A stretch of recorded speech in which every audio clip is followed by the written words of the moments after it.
So my friends over Sydney-based Spoonful of Wonder were kind enough to gift me a preview copy of their first ever game, Copycat. And Copycat's a narrative-driven game about rejection, belonging, and the true meaning of home. So we start off by following the tale of Dawn, who is a shelter cat who would much rather be in the wild.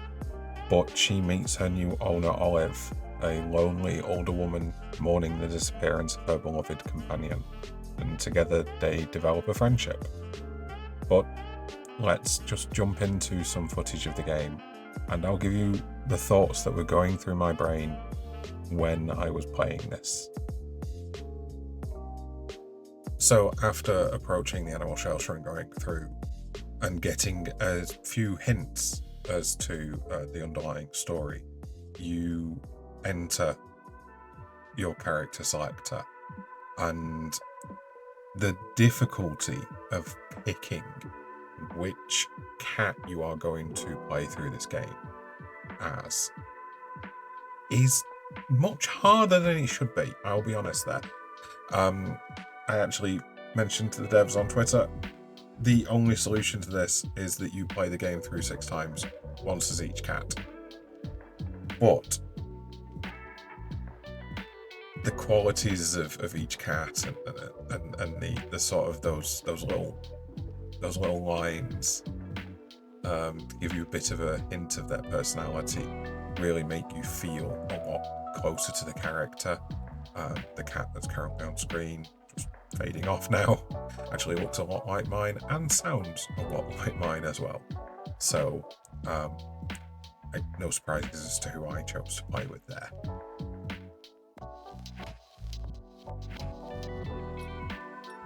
So after going through the paperwork, the next step is you go home, you take your cat home, and big surprise, I went with the cat that looks considerably like my own. You'll notice through some of the clips, it flips between keyboard and controller layout. I was playing on across both, and the controls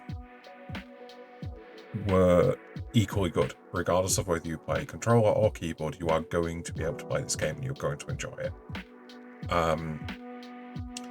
This little car journey home and just staring into the eyes of your cat, or your character, Olive. Your character, Dawn. Along with the music, is just a really cozy way and cozy introduction into what they're going to be doing.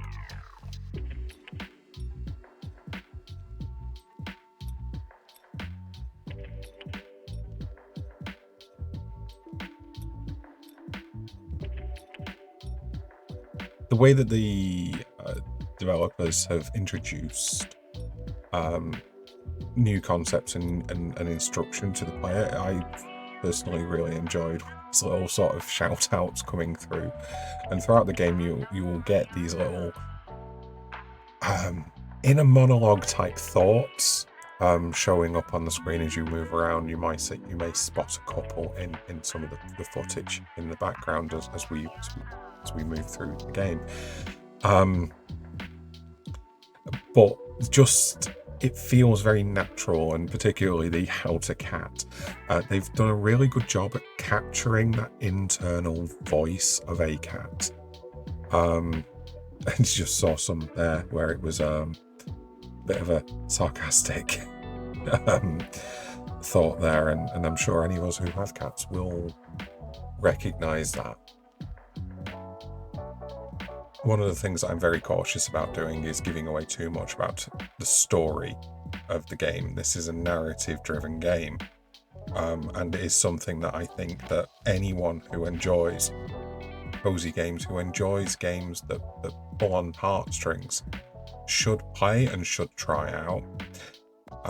So a lot of the footage you're going to see is this type of footage where it's just to give you an idea of the graphics, to give you an idea of what Spoonful of Wonder have been able to achieve and what they're trying to do with the game. it is such a wonderful game. There were moments in the game up to this point where I've cut out because I want people to experience those themselves. Some of the dream sequences, for example, some of just the ways that the developers have been able to drive forward the story and drive forward the game in a way that feels natural,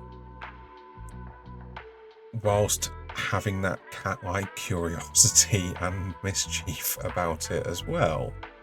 It's a very reflective game. There is a reflective pacing in the game, and that allows you to indulge in jumping around and having a bit of a play, smashing things, just typical cat behavior, alongside the full voice acting. There are hours of dialogue with a very talented voice cast and an original music score by Daniel Bunting, which is just perfect. It's such a cozy game, but not necessarily as you might think. So, did I expect to enjoy this game as much as I did?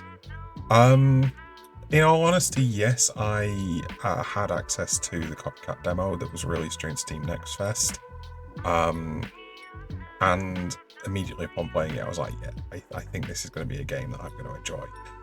And I was right. Did I expect the game to emotionally break me in the way that it did at certain points? Also yes, but also no. The demo gave away some of the direction of the game, and some of the trailers. You know, you watch some of the trailers, if you watch this video, you will see two very different games. But is it worth the time? Is it worth getting invested in this story of Dawn and Olive, in this story of love and family and rejection and finding your place and finding your home? 100%. It definitely is. This is an amazing first foray into game development. This is a really strong indicator, in my opinion, of what Spoonful of Wonder are going to be capable of, and I'm genuinely looking forward to seeing what comes from them next. No pressure, guys. Because whilst this was different to the types of games that I normally play, it was so enjoyable. And there were so many elements of it where my soul smiled, that I will probably play through this again. I will probably play through it as a different cat, just to re-experience it.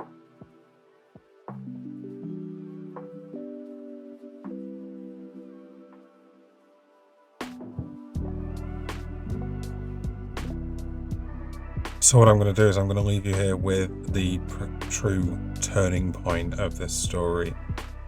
The moment where Dawn starts to show that perhaps she isn't quite the wildcat that she thinks she is, and the moment she starts to accept that she has a home and she has a pack now.